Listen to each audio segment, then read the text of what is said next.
La CENI dément avoir publié un chronogramme pour la tenue des élections législatives ces derniers temps. Des rumeurs couraient que le scrutin est renvoyé au 19 juin prochain. L'institution veut donner une chance au dialogue d'aboutir.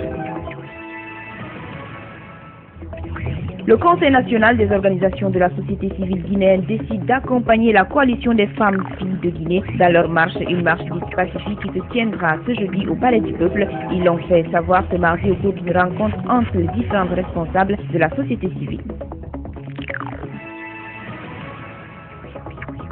Le président du RDIC pour la 4e fois était ce mardi au tribunal de première instance de Mafanko. Jean-Marc Teliano a été entendu dans une affaire d'escroquerie de l'opérateur économique Ni Abiwanta, mais l'audition a failli tourner au vinaigre entre forces de sécurité et militants de l'opposition, lesquels ont été chassés au tribunal. Le président de l'UFDG et celui des NFD sont venus soutenir au tribunal le président du RDIC.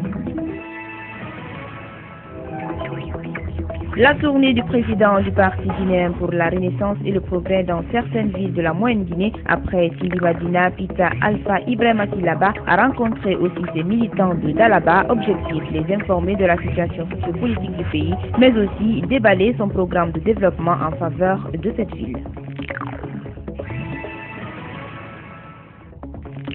Le ministre de l'Industrie et des petites et moyennes entreprises, en partenariat avec la Banque mondiale, ont organisé un atelier de concertation, de restitution et de partage avec le secteur privé ce mardi dans la salle du 28 septembre du Palais du Peuple. Objectif, présenter la lettre de politique nationale des petites et moyennes entreprises évoluant sur le sol guinéen.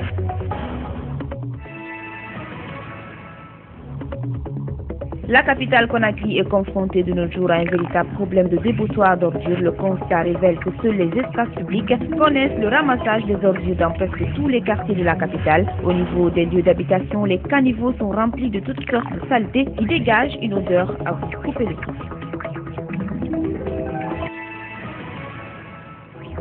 Démarrage ce mardi à Conakry des rencontres internationales de l'Organisation pour l'harmonisation en Afrique du droit des affaires. Elle porte sur le thème production dynamique et efficace du droit des affaires. Le défi national, l'objectif est de permettre aux États membres de partager leur expérience pour une meilleure application du droit OHADA dans le domaine des affaires en Guinée. C'est le ministre d'État à la justice Garde des Sceaux en compagnie du représentant de l'OIF qui ont présidé les travaux. L'artiste guinéen Petit Kandia revient au Bercail après une tournée internationale, une tournée qui, selon lui, l'a permis de faire la promotion de la musique guinéenne.